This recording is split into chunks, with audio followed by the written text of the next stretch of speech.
おだすこんにちは、ポテトです。今日もデータぶつけてきてね、よろしくお願いいたします。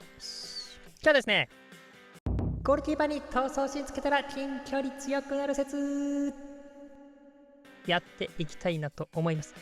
キーパーに逃走心ね、これよくコメント来るんですよね。いつもありがとうございます。逃走心に関してはですね、以前検証したことがあって、スタミナによる能力低下の軽減と、相手のプレッシャーによる能力低下を軽減していく。ここは分かってはきてはいるんですけど、ゴールキーパーにね、置き換えた時にですね、ちょいちょい確かについてる選手いるし、なんとなく効果はありそうな感じしますよね。現状スタミナなくならないことの方が多いですし、相手プレッシャーの部分で効果あるのかなみたいな感じしますよね。なんとなく至近距離ね、強くなりそうな気もするんですけど、以前の検証でもですね、この闘争心って微妙な差しかなかったんですよね。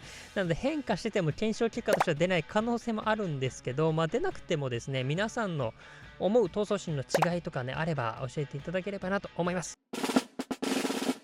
検証方法ですね。検証方法はゴールキックをカットして、至近距離ですね。で、シュートを打っていくような形になっていきます。キーパーを狙って打つようなイメージですね。で、闘争心の有無で検証をしていき、各40本程度ずつですね、ポストとか枠外に関してはノーカウントになっております。決められて当たり前のようなシュートになっていきますね。で、使っていく選手なんですけど、この2人になっていきます。身長、プレイスタイル、そして能力ですね。ここ全部合わせてきました。瞬発とかに関してもね、全部合わせている状態になっています。なので、スキルがね、本当に闘争心あるかないか、ここの違いになっていきますので、ここでやっていきたいなと思います。早速見ていきましょう。まず、なしの状態からですね。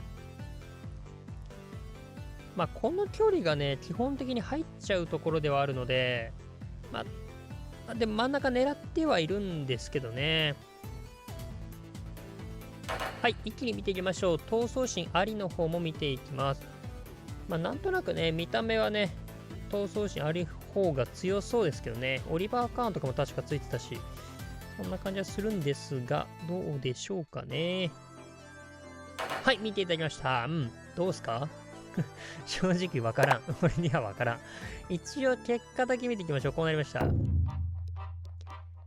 はい、ということでですね、そうね。変わらんかった。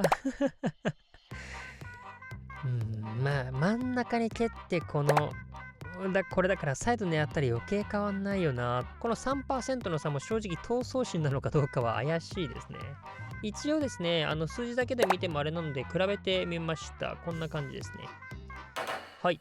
同じモーションとか持ってきたんですけど、このね、打つタイミングで合わせてきたときに、このモーションなんですけど、動きもやっぱ変わんない感じしますよね。ちょっと重ねてみました。赤い方が闘争心ありなんですけど、やっぱりですね、モーションスピード自体もそんなに変わんない。全く同じような動きしてるかなって感じしました。もう一個持ってきました。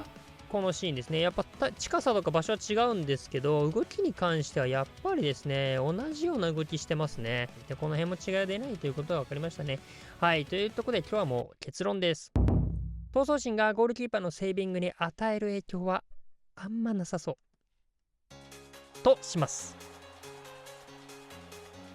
はい、ということで見ていただきましたけども、正直違いは感じられなかったですね。一応ね、ハイライト流しておきますから、ここ違うんじゃないとかね、皆さんの思う、発見したところがあればね、ぜひ教えてほしいなと思います。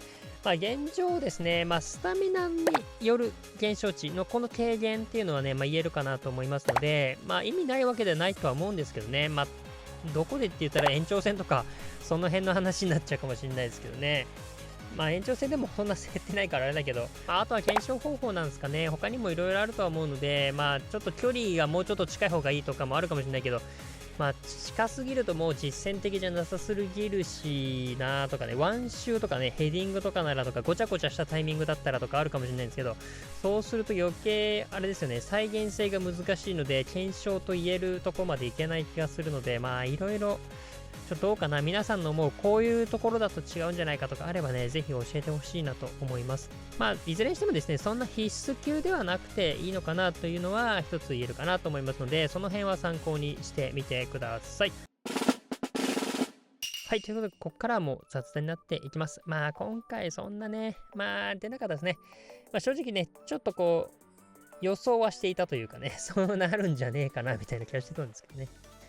なので、このセービングとかいうこの辺に関してはそんな変わんなかったですね。検証方法どうかね。センタリングからのシュートとかだと変わってくんのかな。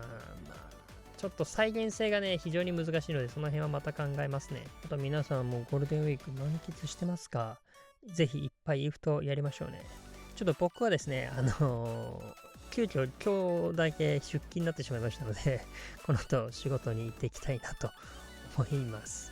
はい、ということでいかがだったでしょうか？皆さんこの結果と思いますでしょうか？皆さんのご意見ご感想、クレモトとあればですね、コメントで教えていただければなと思います。年内3万人を目指しておりますので、この動画良かったら、参考になったら面白かったなと思った方はですね、高評価、チャンネル登録していただけるとすごく励みになります。どうぞよろしくお願いいたします。はい、ということで今日はね、闘争シーンやってきました。まあそこまで変わんなかったっすね。まあこんなもんだよね、多分。検証ってリアルこんなもんだからね。今後もね、またこんな感じでリアルをお届けしていきたいなと思います。よろしくお願いいたします。ということで今日の動画はこれで終わりたいなと思います。また次回の動画でお会いしましょう。バイバイ。